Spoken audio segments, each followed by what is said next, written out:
Watch out, you guys. There's a scam going across the nation where hackers are using a vulnerability in your cell phone to steal your money. I already had my phone out, so I just went to use my Apple Card, so tap to pay. I looked down at my phone and realized that they took close to $5,000. Once they extort this loophole, they get access to your bank accounts and start making withdrawals. Started getting notifications. Someone tried to log into your account. Jeff got to a phone to call B of A. A chunk of money from his account was gone. They go, oh my God, they've already withdrawn $21,000 from your account. If you don't take action fast, you can see your life savings be gone in minutes. Even worse, now with this new data breach, this put even more accounts in danger. This cybersecurity top of mind for many as just released reports surface of a massive data breach. After starting the investigation this year, researchers say they've discovered 16 billion passwords have been leaked online. And that includes accounts from Google, Facebook, and Apple, massive technology companies. Many banks know it's part of their vulnerability working with this cell phone loophole, draining people accounts. And I'm going to share with you what to look for in your cell phone vulnerability and along with the processes with your bank that's giving these hackers access to your money and your bank accounts, and how to stop yourself from losing all your money and these hackers draining your accounts. Now, if you're new to my channel is designed to help you no matter where you are in your credit journey and how to leverage your credit to make money. So if you like that kind of information, make sure you subscribe to this channel, give this video a thumbs up, and also you can go to my website and download this free hard inquiry removal package. The link will be in the description of the video and in the pinned comment section. Now, these scammers are extorting a loophole with your payment apps. Now, many Americans use payment apps now to use a faster way to transfer money, and it's convenient than logging in to your bank accounts. But with now, we see a uprise of people using these payment apps and a 58% uptick in scams through payment applications. Apple Pay, Venmo, Zelle, $1.7 trillion in transactions last year. These are the fastest growing part of what we call fintech. But there's a downside, as you said, a 58% increase in scams, according to a survey done by a company called Identity IQ.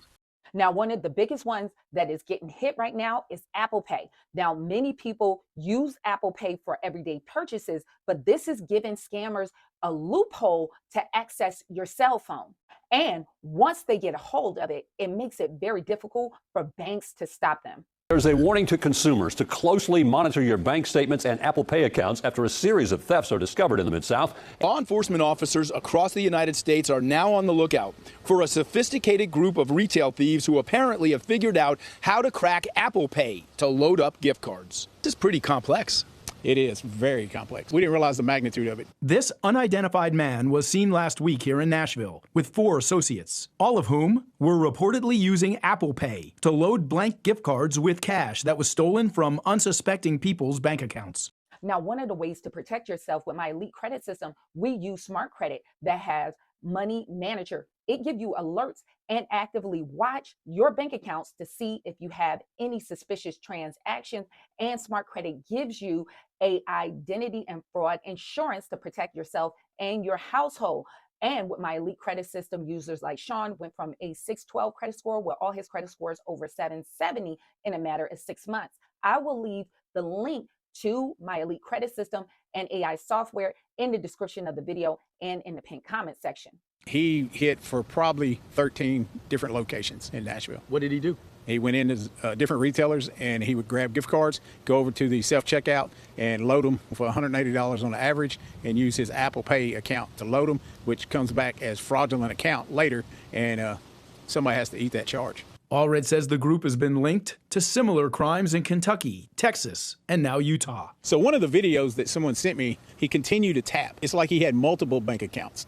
And when one wouldn't go through, like somebody already discovered it and closed it, he had another one and another one.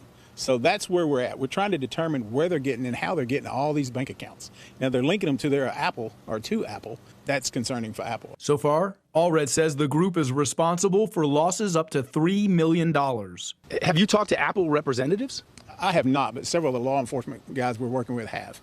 Are they concerned about this new breach of technology? They're very concerned, and they're trying to get in front of it really fast. Now, the banks are trying to figure out how are they getting this information. Are they cracking into people's Apple Pay accounts and then getting the information? But the scammers themselves are even using Apple Pay, linking it to customers' accounts and charging up these debit cards to steal money. And that is just not the end of it. They also are tapping in through Apple Pay to people credit cards and their bank accounts, like what happened with this Tennessee man. You make any purchases online? No, I do not. That's why this spring he was shocked to learn someone stole his card information and started using it out of state. The bank guy told me Apple Pay. To charge hundreds of dollars to his account, but shock turned to frustration.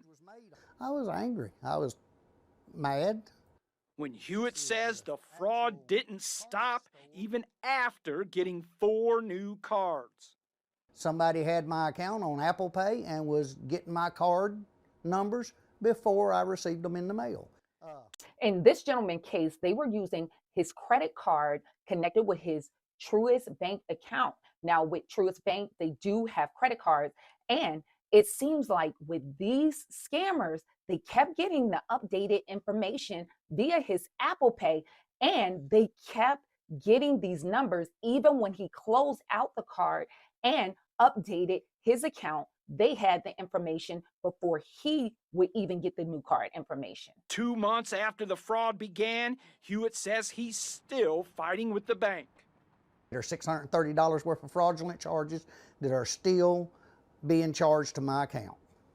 Hackers and scammers, they know which banks don't offer the best protections. Alex Nettie is a cybersecurity expert. He blames the fraud in Hewitt's case on auto updating, a feature some banks use to automatically update credit card information on Apple Pay.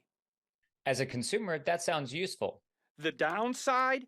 Nettie says if a stolen credit card is used to set up Apple Pay, thieves get the new number, expiration date, and security code every time the bank issues a new card.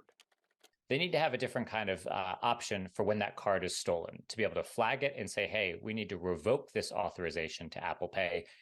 Now with the bank using auto update, then the thief is getting all the information with even the updated password, and you are very hard pressed to stop this. So the bank themselves is really issuing the information to your card directly to the thief, and the banks really need to change their standards. They don't care. It's not their money. Hewitt closed his account last month, saying he no longer trusts Truist with his information. They say they're working on it, but that ain't what my statement shows. Now, one of the ways to protect yourself, you need to call your bank to see if they have that auto updating, especially with Apple Pay. This can be a loophole for scammers to drain your accounts and put charges on your cards, which you are left holding the bag. Additionally, you want to constantly monitor your bank statements and your accounts. See if your bank have any alerts where you can get text messages when a certain amount of money is leaving your accounts. This can be a great way for you to protect yourself and your finances. And you may want to even use credit cards while you're out instead of your Apple Pay, because even with your credit cards, many a times any charges that take place, you do have time to deny those charges with fraud protection that's generally on many credit cards. So hopefully this information was helpful. If you have any questions or comments, leave it in the comment section. But if you have more detailed questions for me, you can go to my website and all your questions go directly to my cell phone. I hope to see you guys in the next video. Stay tuned.